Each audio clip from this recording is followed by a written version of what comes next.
What's up, guys? Welcome to my channel. My name is the Mighty Mustache, and this is my cat who's upset with me apparently. Jeez, what is this guy, gardener or a supervillain? I don't know. I only play supervillain in other videos. You'll see that later. But anyway, today we're going over my top 5 favorite super hot peppers.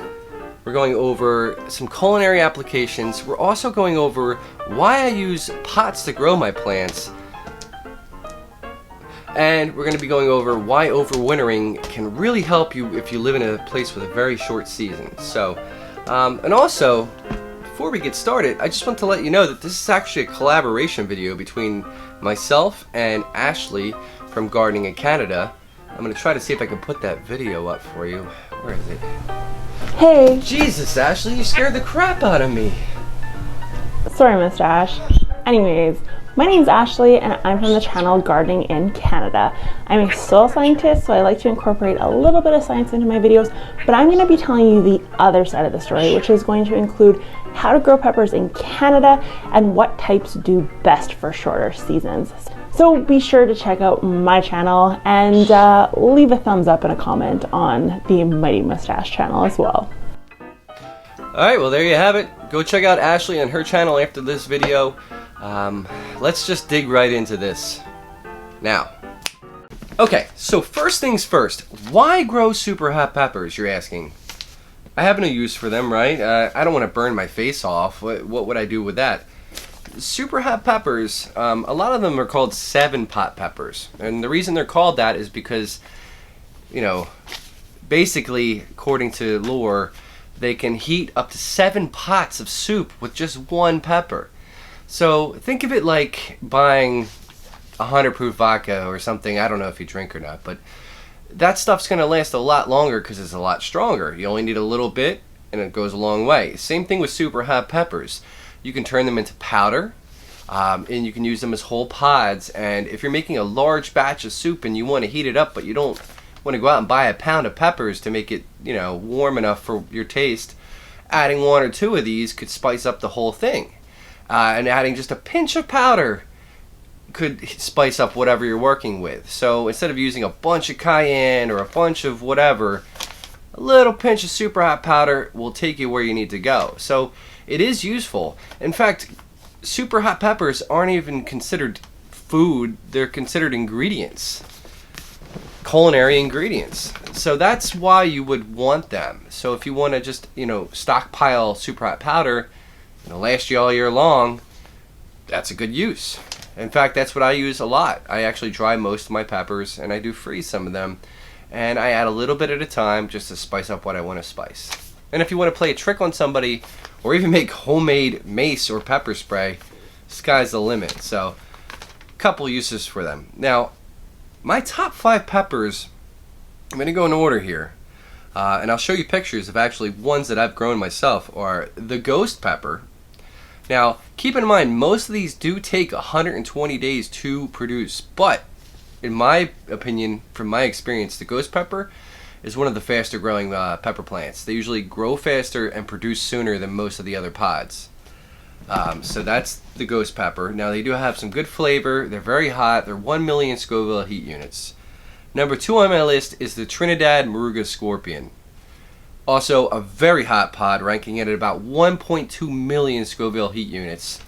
And my cat is playing with the camera, so don't mind that. They are very hot pods. Typically take longer to grow than the ghost to get actual pods. But the flavor is very good in those, and they're guaranteed to spice up whatever you're working with. Number 3 would be the Carolina Reaper. Guinness Book World of Records spiciest pepper in existence, from 1.5 to 2.5 million Scoville heat units, or 2.2, I'm sorry. They are very, very, very spicy pods, but they're also supposed to be very sweet. They are. I've had them. They're very sweet before you get punched in the face. They're also very good to add to whatever you're doing. And those are going to take the longest to produce. I usually plant them January, February, and I don't get peppers until August. So if you're in a rush to get peppers, maybe not the ideal one for you. Chocolate Bootla, that one's rumored to be 2 million Scoville heat units, and they look like this. I've grown these chocolate pods, immediate heat, good flavor, some sweetness to them, a little bitter, but I've had them, I do enjoy them, and it's another good thing to turn into powder just to add to whatever. And the 7-pot yellow brain strain. This is a beautiful yellow pod. I've grown these. They're quite prolific. They do produce a lot of pods. They are on the quicker end of things compared to the rest of them. These were probably some of the first super hots that started growing for me last season, and they continue to produce all summer long. So they're very cool as well. So yeah, those are my top 5. I'll show some other pictures of random stuff that I've grown this year. And again, that's, you know, for culinary purposes, powders, adding a pod to your soup, your whatever you're making, your chili. You add one of those bad boys and it's going to spice up the whole thing. You don't need to go crazy. So with that in mind, let's talk about pots. Why do I use pots when I grow my pepper plants? It's pretty simple, actually. Pepper plants, and I'm going to use my hands for a visual. Pepper plants they like to grow their roots first, right? Like most plants, they want to, you know, grow sustainable roots. But pepper plants really like to grow their roots. They like to grow them down into the ground. So if you plant a pepper plant in your raised bed or in the ground, oh, sorry, cat. They're going to focus almost all their energy on just getting roots, right? So the roots are going to keep going down into the ground, and you don't want that if you have a short grow season. Honestly, you want them to focus more on what? Growing and producing. So if you put them into a pot, the pepper plant's roots go down, down, down, down, down. They bottom out. They kind of, you know, get tangled up. They get a little bound, and that signals to the plant, hey, explode. It's time to just grow out, and produce pods. If you allow them to just grow in the ground, they're just going to keep growing roots. It's going to take forever for that to happen. Put them in a pot, they bottom out, and then sky's the limit from there. They grow upward, outward, and start producing pods. So that's why I use pots. I mean, all my pepper plants, except for a few last season, were grown in pots. For that reason, because I want them to go quick. I want them to bottom out, grow, and I want to start harvesting early. Now this will come in handy if you have a short grow season. This works with any pepper plant, honestly, not just super hots. And that brings me to the next point. Now, if you're in an area where you have maybe a 3-month grow period, it's going to be difficult to grow super hots. I'm not going to lie. You may get some, you may not. Okay. Now my grow period here is from late April all the way until this year. It lasted until mid-October. So I have a huge grow season. Now if you don't, but you do want to grow super hot peppers, what you want to do is grow them throughout the season. Even if you don't get peppers, you want to overwinter. Overwintering is the best thing possible if you live in a place where the climate's a little bit colder and your grow season is very short. Because at the end of the season, you cut back the plant. Now I have several videos on this you can go check out. But you cut off all the leaves, you cut them down to nothing but the plant. No leaves, no nothing. Rinse out the soil, put it in some fresh soil, maybe a smaller pot. Bring it inside. Put it next to a window. Let it sit there. It'll start to come back slowly over the winter. Okay, you might have to do some upkeep, maybe prune it a little bit, keep up with the watering. It's going to be very minimal. Especially if it's not in a very hot place. It could take 7 to 15 days to need water. And you just watch it over the winter. Now when you come back out in the spring, that thing's got a head start beyond any seed you could possibly plant. It's ready to go. Especially if it already has some foliage. You move it outside. Remember to harden it off for the first couple of weeks. So, give it 6 hours of shade, 6 hours of light. Get it acclimated to the sun. It has to build up the photoreceptors or you'll burn the leaves. Keep that in mind. And then once you're past that point, that thing's going to take off. And I guarantee you within, maybe by June, depending on where you are, maybe July, you're going to have super hot peppers. And you're not going to have to wait. And you're not going to have to wonder if it's going to happen, because it's going to happen. As long as you feed them properly, water them properly, give them proper sunlight. And another step you could take, especially if it's cooler where you are, is to maybe create some sort of I did it out of basically like a small growing tent. Go to like your local supply store, get contractor plastic, like the stuff you would line your floor for when you're painting, and then get some like cheap wood. Just build a cheap frame, staple the plastic to it, make a door, cut a slit, put your plants in there. If it's 70 degrees out, it's going to be 85 in there. And the key to growing super hot pepper plants is they love warmth. So the warmer it is, the faster they're going to grow, the faster they're going to produce. If it's cooler out, they're going to be stunted. The water's going to sit in the pot longer. They might look a little yellow. You need that warmth. So you could build like a makeshift thing for like $20, maybe even $25. Put 4 or 5 plants in there in direct sunlight, and that's going to keep it, like I said, if it's 70, it might be 85. If it's 80, 85 degrees out, it could be 95 to 100 degrees in there, and they don't mind that. As long as you water them in the morning, they do not care.